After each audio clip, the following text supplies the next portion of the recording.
I'm on a mission to platinum as many games as I can, and in today's video I will be platinuming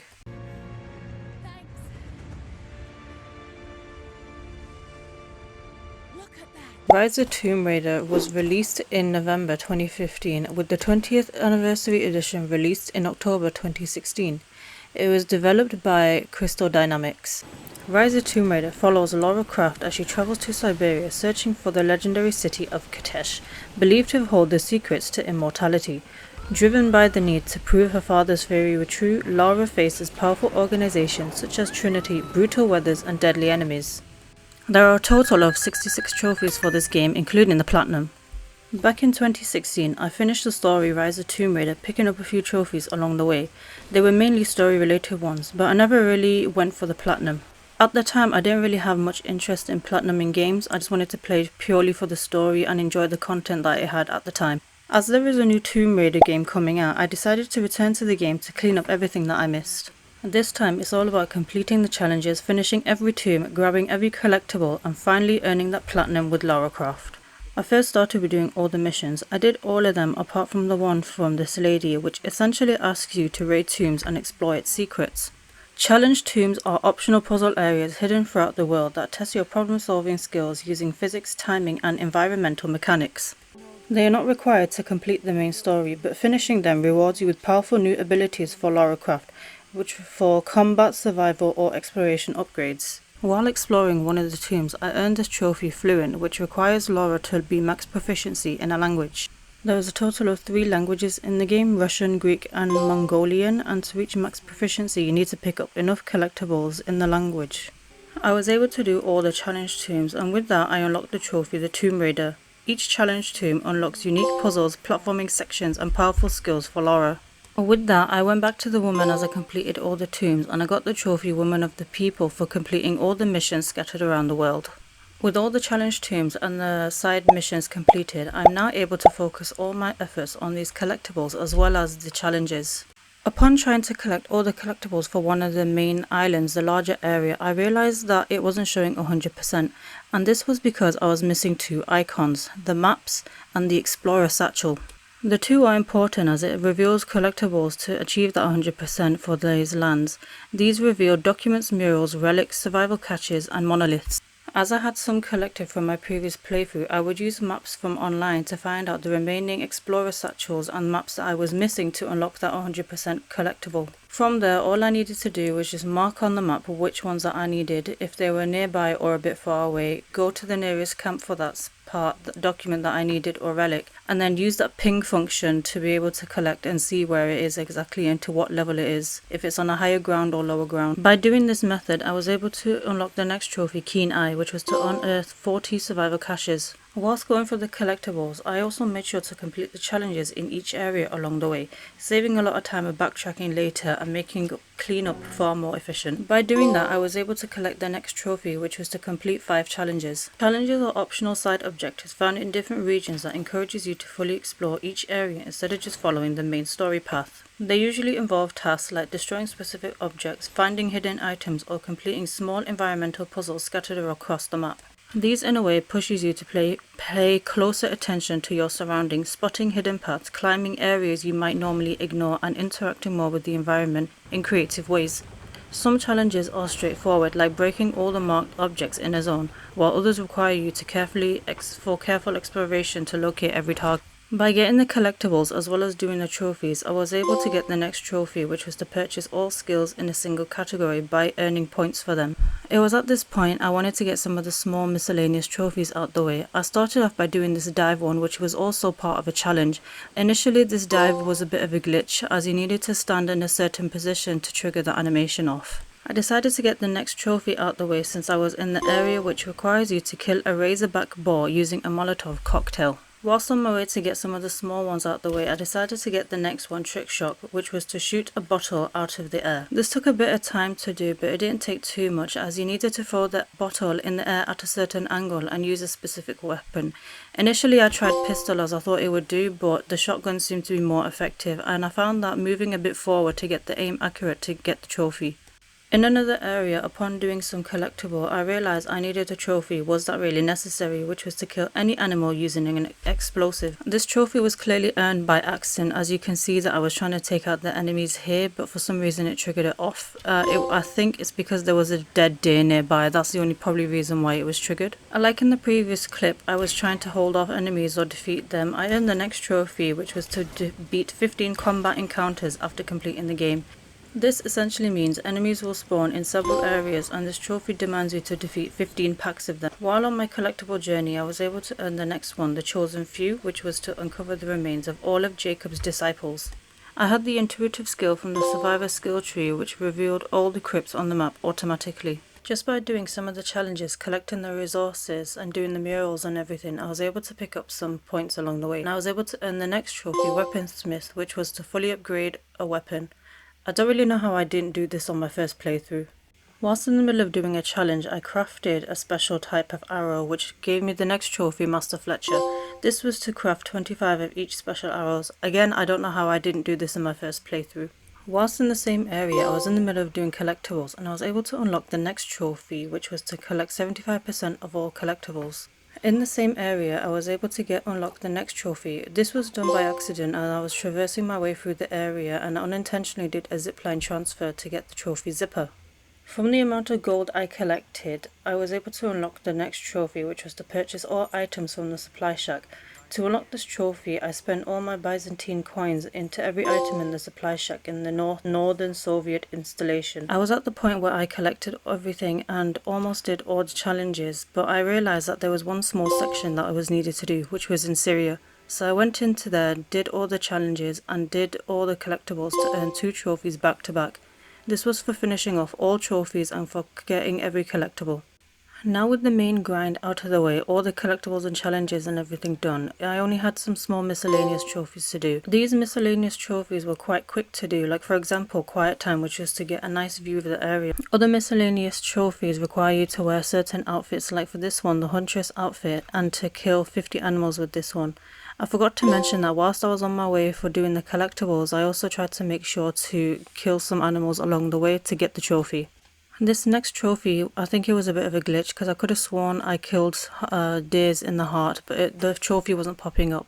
So I found another way where you would go into chapter replay and go at a certain area, and there was a deer there, and you would aim it and it would automatically unlock. I would do that, press start, replay it, and it would continue to do that to pop the next trophy. Again with chapter replay, I went into another area and I used a bolt action rifle, and I needed to get 25 headshots with the bolt action rifle to unlock the trophy.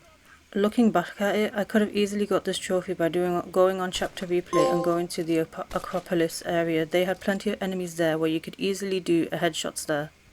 Now with most of the miscellaneous trophies out of the way, I still have some, but I thought they would be best to do whilst doing the score attacks, as some of them are specific according to the weapon or the enemies. But before going on to the score attacks, I decided to get the trophy These Belong in a Museum for collecting 300 cards. This is done by going into the store from the main menu and opening packs of cards. Now it's time to move on to the score attacks. This is potentially one of the hardest trophies to earn, and I'll explain why later. There is a total of 27 levels, 18 story-based levels, and 9 challenge tombs. This is basically all the levels that you will face in the game. As you need to do all the levels again, it is classed as one of the hardest trophies, as effectively requires you to do a full second playthrough. Not only would you need to replay every chapter under stricter conditions, but you would also need to earn gold ratings in all levels to earn the platinum trophy. Clearly this isn't just a casual run. You'll need near flawless performance with very little room for mistakes. Each one must be tackled with precision, making this trophy a true test of skill, patience and mastery of the game mechanics. You're probably thinking, how hard can it be to earn gold, or what is needed to earn the gold rating? Well, you need high card multiplier, which I'll explain later, stack multiplier, in which you need to be quick, not taking damage and knowing the path well. On top of that, don't get hurt, damage takes away points. Last but not least, play on survivor difficulty. You get triple the score for every kill that you do. As I haven't played the story in years, this ended up being one of the hardest parts, especially tackling the score attacks. It wasn't just about getting through the levels again, it took time to relearn each chapter's layout, enemy placement and most effective routes to keep things flowing. Since you're playing on survivor difficulty, these score attacks force you to play more aggressively and efficiently, chaining kills, headshots, and actions together to build and maintain a high multiplier. This means I can't hesitate or play it safe. I need to be constantly moving, taking out enemies quickly, and avoiding any mistakes which could break the streak. For these reasons mentioned, this was the toughest part of my platinum journey for Rise of Tomb Raider, as it took a long time to get to know everything and learn how to be efficient as well. With that being said, I started my score attack journey. For the first one, it shows that my card bonus is 375%, and it will show you later the cards that was selected from the preset. The main one here is to collect wisps, shoot lanterns, collect items to maintain that combo damage, as well as get kills if any for the area to add more. These were the cards that were selected in the preset leaderboard section. The cards have positive percentages. This is good as it helps you to increase that bonus at the end. Initially I struggled a lot, especially in the first area, as one of the cards that most people use was the grip one, and for me I had to re-familiarise myself in where the grips were needed to press the square, because once the square button is not pressed, she basically falls down and dies, and you have to restart it all over again. So using the card that has the grip in it, that was a bit difficult to maintain, so I tried to avoid using that card for doing these score attack missions.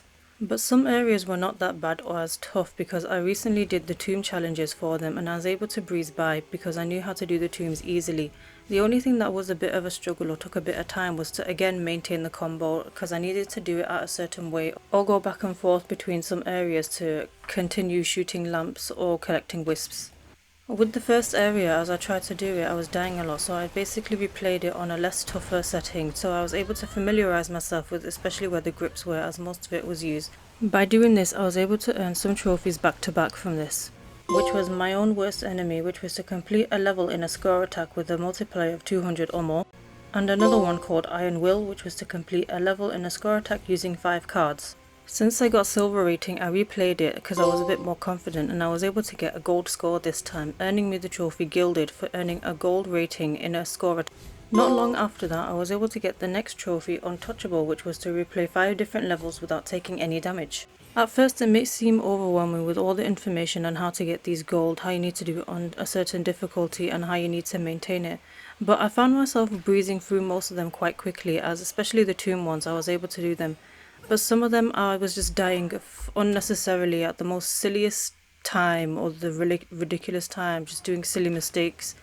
Like in this area, I kept dying a few times purely because I kept accidentally jumping off. Some of the score attack areas weren't as bad as I expected them to be, as I was expecting to be on the score attack for like quite a long time, weeks even. Most of the present card setups were using infinite toxic arrows anyway, so even with the negative score bonus attached to it, they still made fights way easier to manage, especially in groups where the enemies are ambushing you. Being able to constantly spam the toxic arrow helped keep combos alive and clear, but there are often times where I would accidentally injure myself, in turn causing death because of the radius of the toxic arrows, so which means I had to start all over again. Up until mid to late game, I was pretty confident in myself in how I was maintaining the combos and earning the gold rating in all of them, in which I was able to earn the next trophy, which was to complete 10 levels in a score attack with a gold score. I progressed on with the score attacks, reaching the level Path of the Deathless, where there's so many Deathless around. I decided to get one miscellaneous trophy out the way, which was Fearless for defeating a Deathless using melee attack. Not long after that, I was able to unlock the next trophy, which was Chemical Warfare for defeating 5 enemies with one single toxic arrow attack. Initially, I was contemplating whether to restart the mission because I was taking a good few damage, but I realised in this area there's a glitch where you can get a good amount of score from doing a certain method. This method requires you to have toxic arrows and just keep spamming that and just hitting the same area where the enemies were coming up to reach a certain amount. Initially I was thinking on the leaderboard, how are people getting billions and billions of scores and like very high level, and this is the reason why. Reaching towards the end, this is where everything nearly fell apart. Right at the end of the run, I would lose my combo meter and watch thousands of points disappear in an instant. This made my heart kind of race a bit and I was making mistakes which cost me a bit of the gold rating. I was at that point that there was nothing that I could do except just push forward and hope the score that I built up was enough. As there was a lot of action happening, especially towards the end, every second felt intense as it made my way to finish wondering if the mistakes that cost the entire run.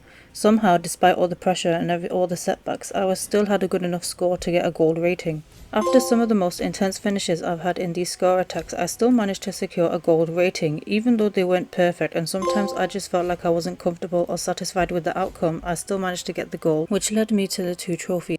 With all the score attacks finally completed, it's time to start cleaning up a bit of the remaining trophies that I had left. And rather than doing a new playthrough, I thought I would do chapter replay to make it a bit more manageable. This allows me to jump back into specific sections and pick up any that I've either missed or that I thought were good for a specific trophy, like for example this one, to melee 5 enemies off a ledge. At this point, it was all about efficiency. Instead of replaying a large portion of the game, I could target exactly what I needed and gradually tick off the remaining requirements one by one. Some of the trophies are quick and straightforward, while others require a bit of setup and careful planning.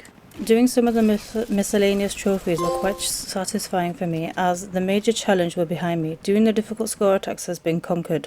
I wanted to knock off most of the miscellaneous trophy and leave one trophy for the end, because I thought that would be more achievable when I do the survivor difficulty playthrough. In doing that, I would not have to worry about any other trophies, just focus on that one trophy, the miscellaneous one, and then just finishing the game on survivor difficulty to get the platinum. The one miscellaneous trophy that I decided to leave was Blade of Justice, as you needed a special knife to do certain stealth kills with it. When I started the survivor difficulty playthrough, I was honestly pretty surprised by how confident I was. Going at it, I was expecting a much tougher experience, especially with how often people talk about survivor mode being unforgivable. But during the early game and well into the mid game, I wasn't struggling as nearly as much as I thought I would. Part of that confidence probably came from spending time doing the score attack mode beforehand. Running through those challenging missions forces you to become more efficient in combat, learn enemy behavior, and be more confident with the game movement and aiming mechanics. Because of that, a lot of the encounters that might have been intimidating felt more manageable. I was landing shots, making good use of cover, and generally staying in control of fights. As the playthrough went on, I started to feel like I had survivor difficulty figured out. Resources weren't exactly overflowing, but I wasn't running into any major roadblocks. Enemies were going down, upgrades were coming in steadily, and I was moving through areas without making any setbacks. My confidence was definitely high at that point. But sometimes survivor difficulty has a way of reminding you that it plays by a different rule. One thing I occasionally forgot about was how limited resources were. Because I was doing so well in combat, I sometimes fall into the habit of treating special ammunitions like they were playing on a lower difficulty. I'd use arrows and resources without even thinking about what comes next. Then I'd reach a tougher encounter and realise I didn't have much crafting materials as I expected. That's where the strategic side of survivor difficulty starts to matter. Toxic arrows, for example, can completely change the fight when used at the right moment. Instead of firing them whenever I had them available, I learned that saving them for clustered enemies or high pressure situations gave me far more value. The same goes for other special arrows and crafted equipment. They're not just extra tools, they're resources that can be determined whether a difficult encounter feels more manageable or overwhelming. Due to limited resources, there were often times I was definitely taking damage, especially in larger encounters. There were moments where Trinity soldiers would catch me, and because I was taking a large amount of damage, I often found myself restarting because I found it easier to try knock them off or try stealth kill as much as I can, so at least there won't be like a large group of them attacking me. As the playthrough progressed, I started to realise survivor difficulty isn't just testing my combat skills, it was testing my discipline. Every special arrow or arrow in general that was crafted, or any ammunitions that I used, they had to be used strategically, especially during those large-scale encounters that completely changed the outcome of a fight. Which is why I try to remain more on the stealthier side to knock off enemies as I can, so there'll be less pressure afterwards, especially if there's any large encounters. Some encounters forces you to take on an ambush of enemies, which is where I found it a bit more challenging, as I had to use every weapon that I had available, any resources that I had, and I just ended up dying a good few times.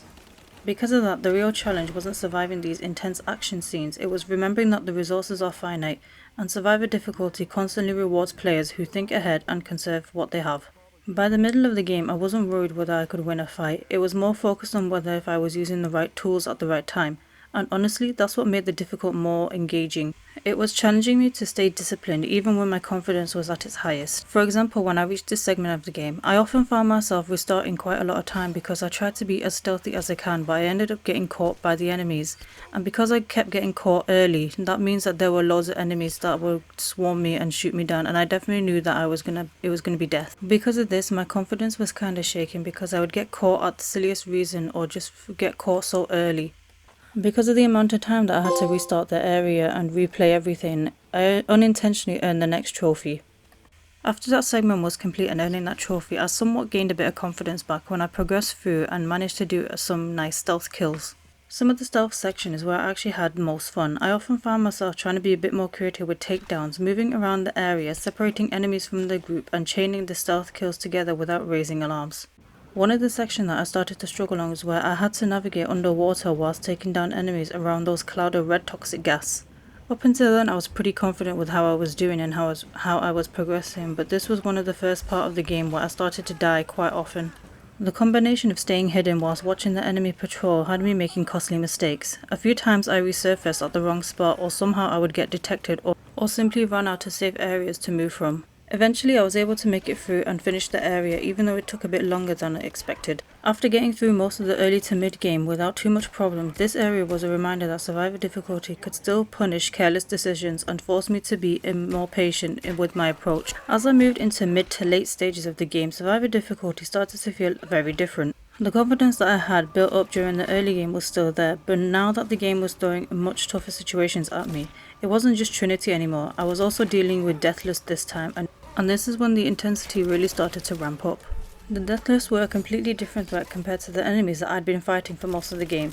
They were more aggressive, relentless, and often appeared in numbers and made every encounter feel very dangerous. Combined with Trinity Force showing up in large groups throughout the story, it felt like the game was constantly testing whether I had every resources left to survive for the next fight. What made these counters so stressful wasn't necessarily the enemies themselves, it was the state that I usually found myself when I reached them. More often than not, I was entering fights with low health, limited ammunitions, and barely enough resources to craft what I needed. Every bullet felt important, and every mistake felt more costly than it did early on in the playthrough. The ambushes especially caught me off guard. There were several moments where I thought I had a chance to regroup, recollect myself, only for another wave of enemies to appear from a different direction. Suddenly I was scrambling for cover, trying to figure out which to prioritize whilst keeping my eye on the remaining ammunitions. Some of the larger encounters became genuine survival situations where I was constantly adapting rather than sticking to a plan. By the final stretch of the game, another factor started to influence how I played. I was getting closer towards the Platinum Trophy, and honestly, I just wanted to finish the run. After investing so much time into the playthrough, I could finally see the finish line, and my mindset made me a lot more reckless than I should have been. Instead of carefully clearing areas and conserving my resources, I sometimes pushed forward too aggressively. I would take risks I probably would have avoided earlier on in the game, simply because I wanted to get through the encounter faster. A few encounters became more chaotic than needed to be only because of that impatience. I would lose chunks of my health, burn through ammunition, and put myself in dangerous situations that could have been avoided if I slowed down. Looking back, some of the toughest moments near the end weren't caused by game itself, it was just caused by me trying to rush towards the finish line. Thankfully, the game was a bit more generous with the checkpoints, because in a certain area that I would die, instead of starting all over again, for example this helicopter, I could have just started from this area. Because of the lack of the resources that I had by the end of the game, I often found myself replaying it. I couldn't find any more resources, so the only best option for me to have or do at the time was to just learn enemy patterns. Especially with the final part of the boss, where I had to be strategic and cause like a distraction so I was able to get that final kill off. Even with those struggles, there's something satisfying about how intense the final portion of the game become. Between the Deathless, the Trinity encounters, the ambushes, and the constant resources shortages, I generally felt like the fight for survival. By the end of it, I wasn't playing with the same confidence that I had early on. I was digging deep, managing whatever resources that I had left, and doing everything I could to make it through the credits to finally secure that Platinum Trophy. Now that I made it to the end, I finally earned that last trophy that I needed before earning the Platinum, which was to play the game on Survivor difficulty, and then shortly after, the Platinum came.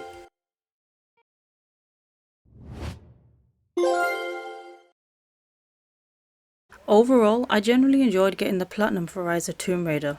I kind of enjoyed going through all the maps, exploring what each region had, and tackling down all those collectibles from documents, relics, survival caches, and challenge items.